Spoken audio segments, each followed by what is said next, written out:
살아계신 하나님 아버지 감사합니다. 오늘도 우리에게 말씀으로 우리 영혼을 주의 말씀으로 채워주시고 우리의 마음과 심령을 주님 앞으로 끌어당겨 주시며 우리를 더욱 하나님 나라를 향하는 하나님의 사람으로서 온전한 성도로서 더욱 주님께서 복되게 해주시기를 간절히 기도합니다.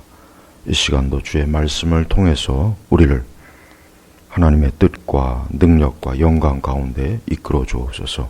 예수님의 이름으로 기도합니다. 아멘. 자, 오늘은 복음서 마가복음 10장 32절에서 45절 말씀입니다. 마가복음 10장 32절에서 45절 말씀입니다. 우선 32절부터 34절까지만 먼저 읽겠습니다.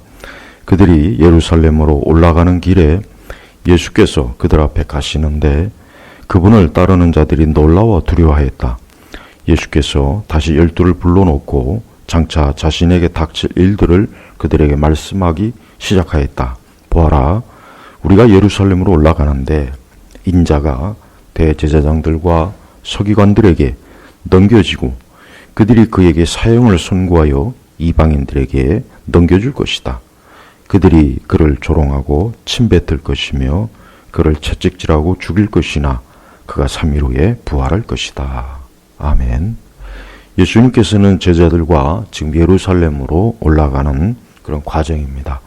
그런데 예수님께서는 제자들에게 이제 예루살렘에 올라가면은 자신에게 어떠한 일이 닥치리라는 것을 미리 제자들에게만, 즉 가까이 따르는 그 12 제자들에게만 지금 미리 언급을 하는 것입니다. 그러면서 예수님은 명확하게, 즉 인자가, 즉 예수님입니다. 그 대제사장들이나 서기관들에게 핍박과 고난을 받고 사형을 선고하여 이방인들에게 넘겨줄 것이다. 여기서 이방인들은 바로 로마 군병이죠. 로마 법정에 서게 된 그걸 얘기합니다. 그러면서 주님은 구체적으로 어떠한 핍박과 고난을 받는지, 즉 그를 조롱하고 침뱉을 것이며 그를 채찍질하고 죽일 것이나, 예수님께서는 예수님 자신이 예루살렘에 가서 어떻게 핍박을 받고 어떻게 그분이 고난을 당하는 것을 아주 구체적으로 아셨고 그것을 구체적으로 제자들에게 말씀했습니다. 그러나 예수님께서는 그냥 단순히 자신이 이러이러한 저런 고난을 받고 죽을 것이다 이렇게만 끝맺지 않았습니다. 그분은 뭐라고 했습니까? 그가 3일 후에 부활할 것이다. 3일 후에 부활할 것이다. 자, 예수님께서는 이미 장차 앞으로 예수님 자신에게 어떠한 일이 벌어지고 어떠한 결과가 이루어질 것인 것을 잘 아셨습니다. 그것을 통해서 예수님은 무엇보다도 당신이 무엇을 하셔야 되고 어떠한 사명을 감당해야 되는 것을 예수님은 명확하고 뚜렷하게 안 것입니다. 우리가 여기서 알 수 있는 것은 예수님은 그냥 막연하게 스스로 죽음을 자처하는 것이 아닙니다.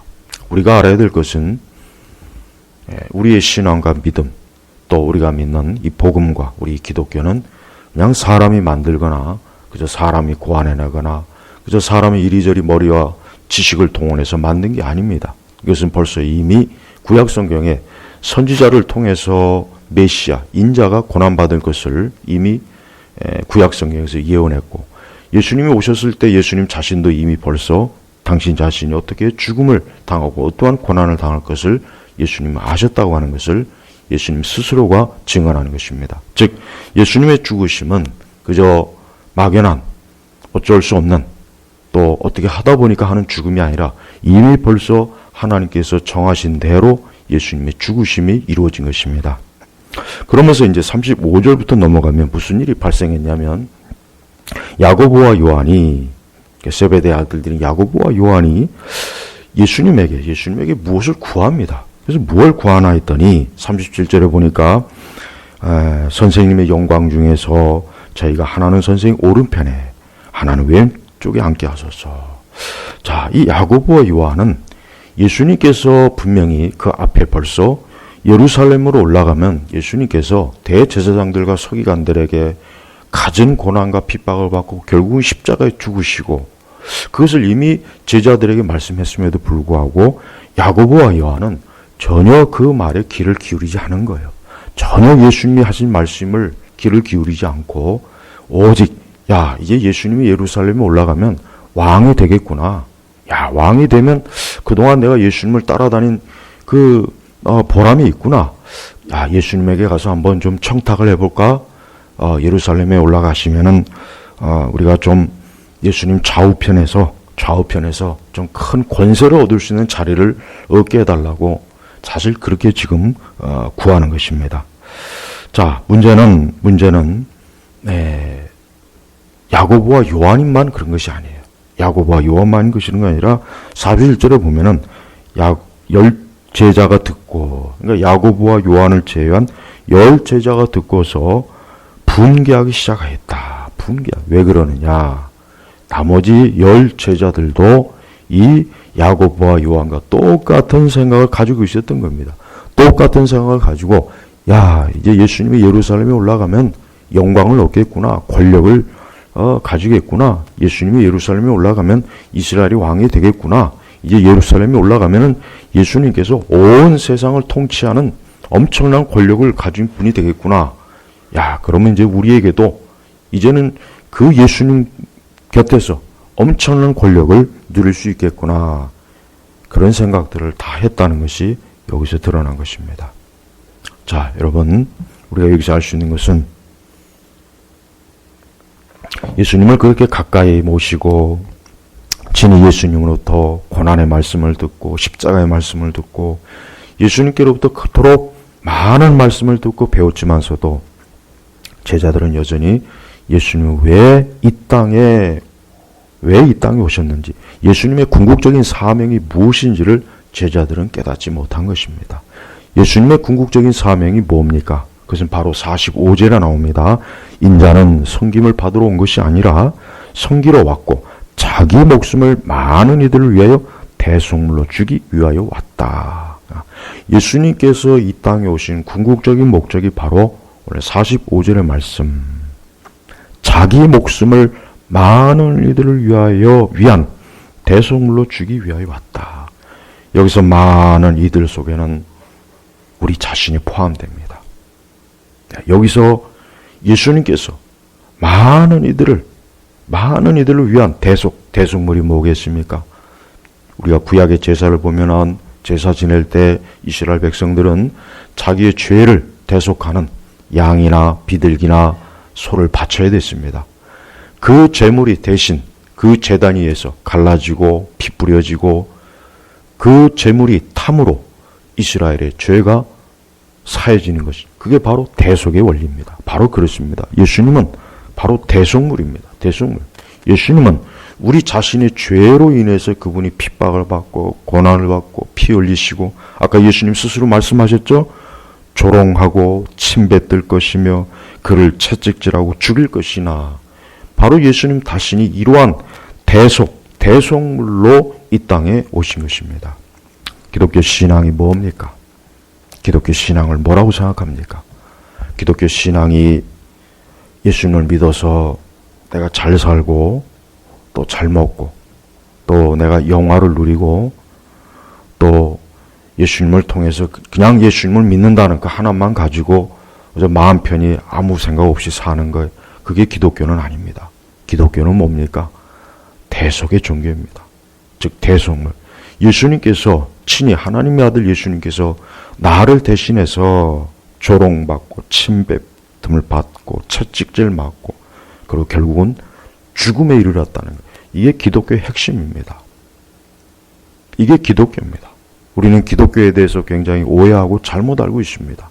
우리 시대 기독교는 가장 먼저 사람들은 어떤 기독교라고 하는 종교가 심리적, 정신적 안정만을 추구하는 것으로 대부분 알고 있습니다.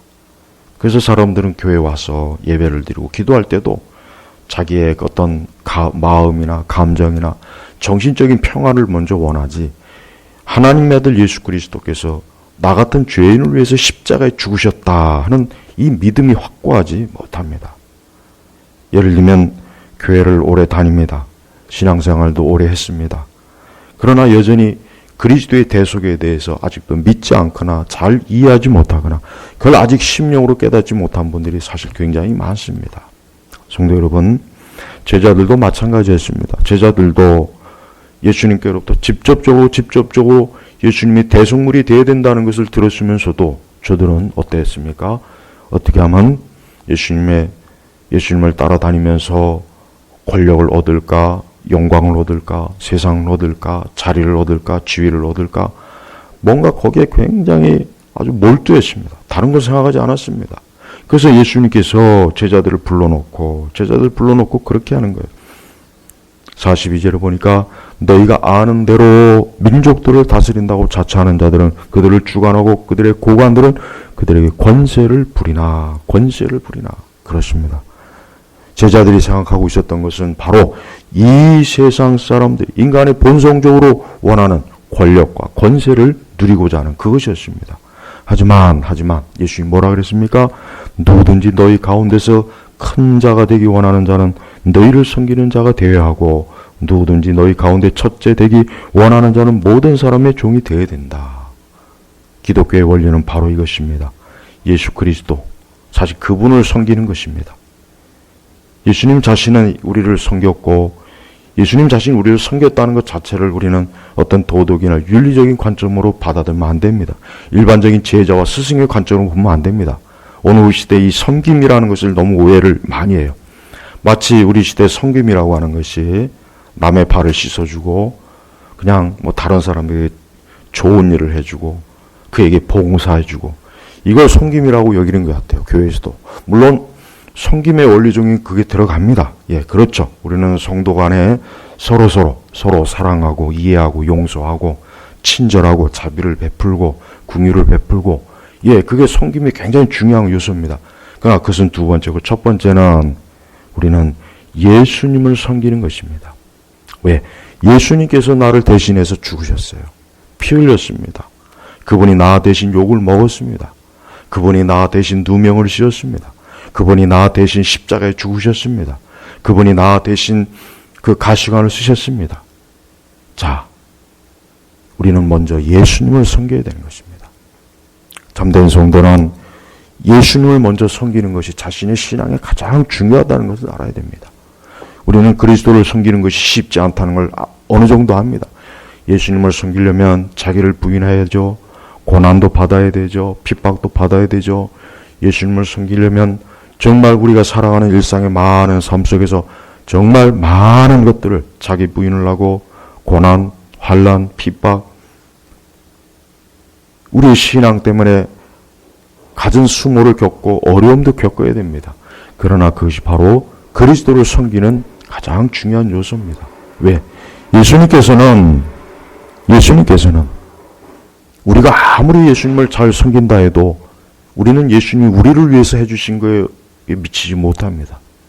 우리가 아무리 예수님을 잘 섬긴다고 해도 예수님이 나를 위해서 이룬 거는 그건 천년 만년이 가도 이루지 못하는 것입니다. 우리가 예수님 믿고 신앙생활하는 거 그게 바로 예수님을 섬기는 것입니다. 그러나 그 예수님을 섬기는 그 섬김 속에는 먼저 뭐라 했습니까? 자기 목숨을 많은 이들을 위하여 대속물로. 기독교는 우리가 보통 기독교를 생명의 종교라고 하죠. 그렇습니다. 기독교는 생명의 종교입니다. 기독교는 사람을 살리는 겁니다. 기독교는 사람을 죽이는 종교가 아니라 사람을 살리는 것입니다. 죄인을 살려주고 넘어진 자를 살려주고 부끄러움을 입은 자를 다시 살려주고 천한 자를 다시 살려주고 무너진 자를 다시 살려주고 이게 기독교입니다. 예, 이게 기독교의 원리입니다. 그러나 또 한편 기독교는 죽음의 원리가 있습니다. 그러나 그 죽음이라고 하는 것은 이 세상에서 말하는 암흑의 멸망의 죽음이 아니라 뭡니까? 예수님의 죽음이에요. 예수님의 죽음이에요.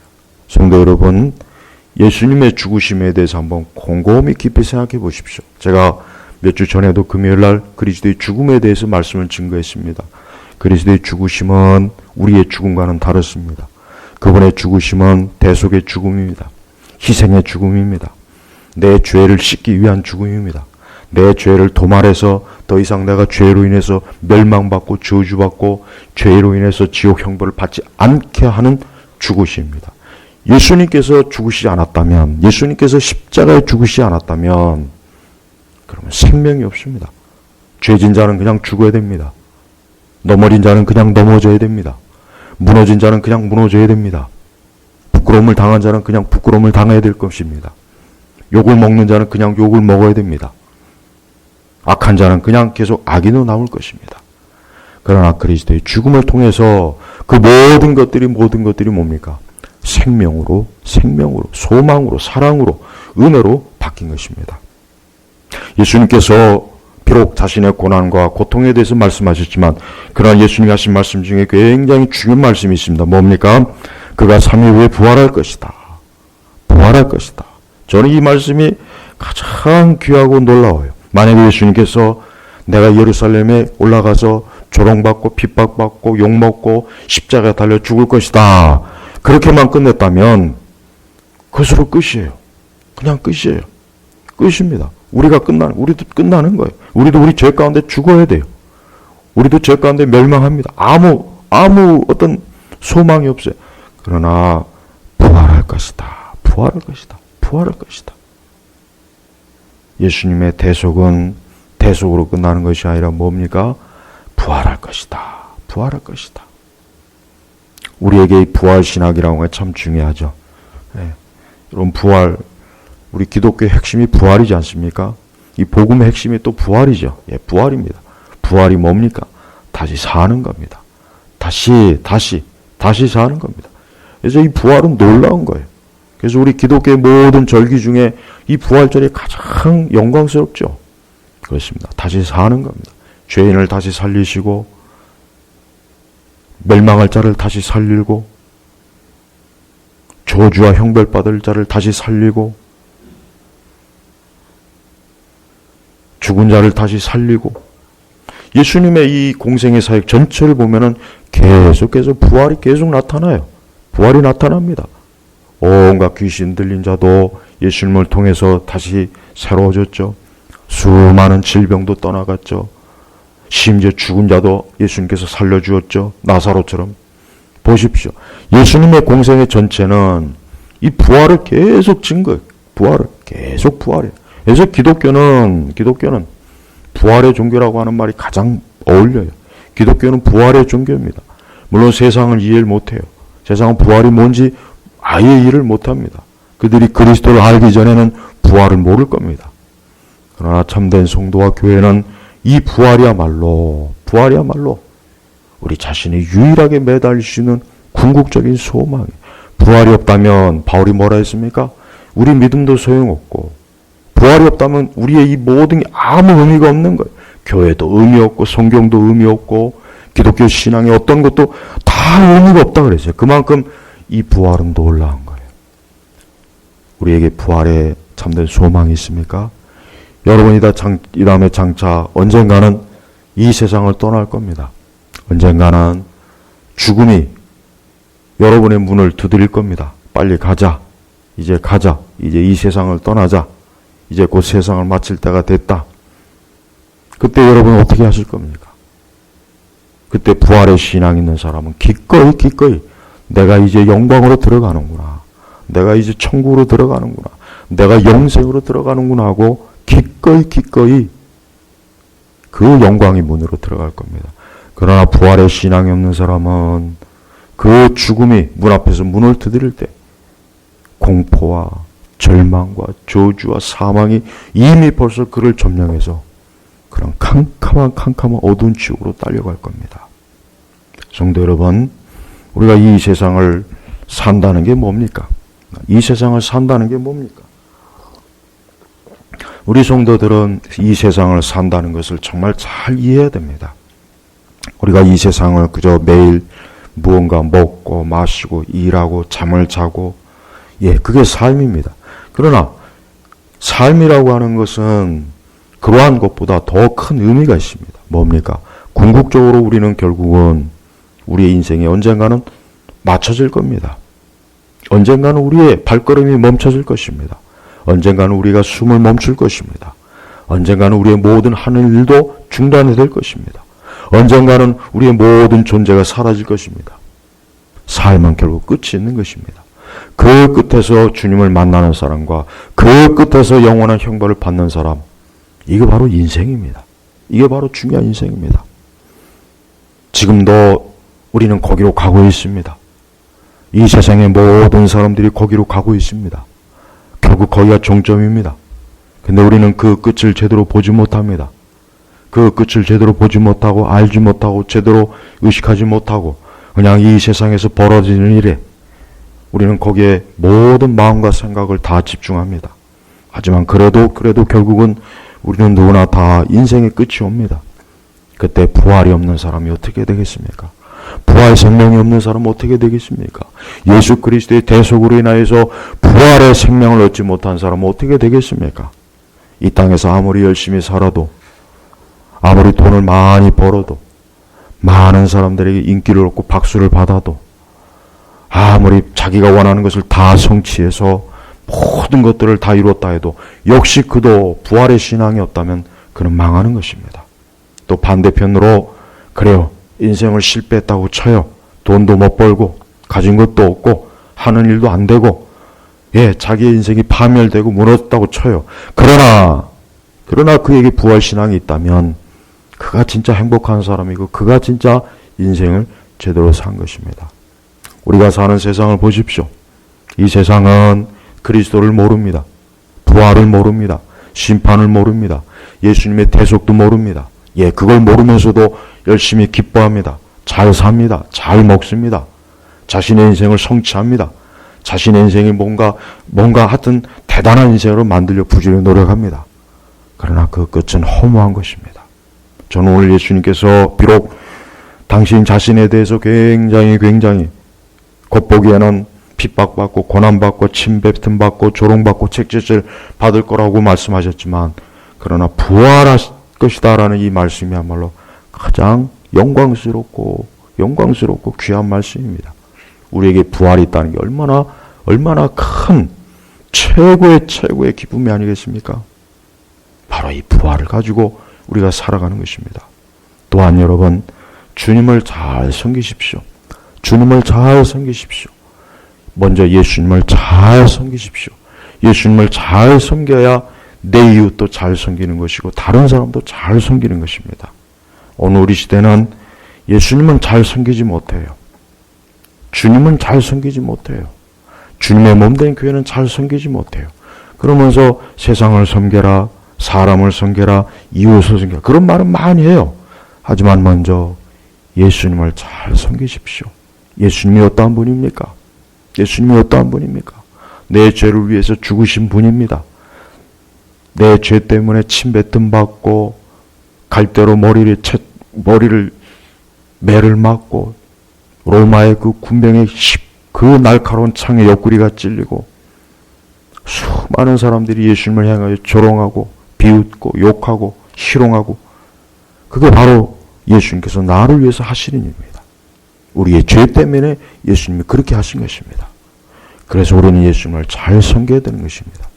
예수님 기뻐하고 예수님 사랑하고 예수님을 위해서라면 아까워하지 않고 예수님을 위해서라면 정말 자신의 인생 전체를 드리기를 원하고 예수님을 위해서라면 무슨 일을 당하든지 그냥 그리스도 섬기는 기쁨으로 잘 이겨내는 것입니다.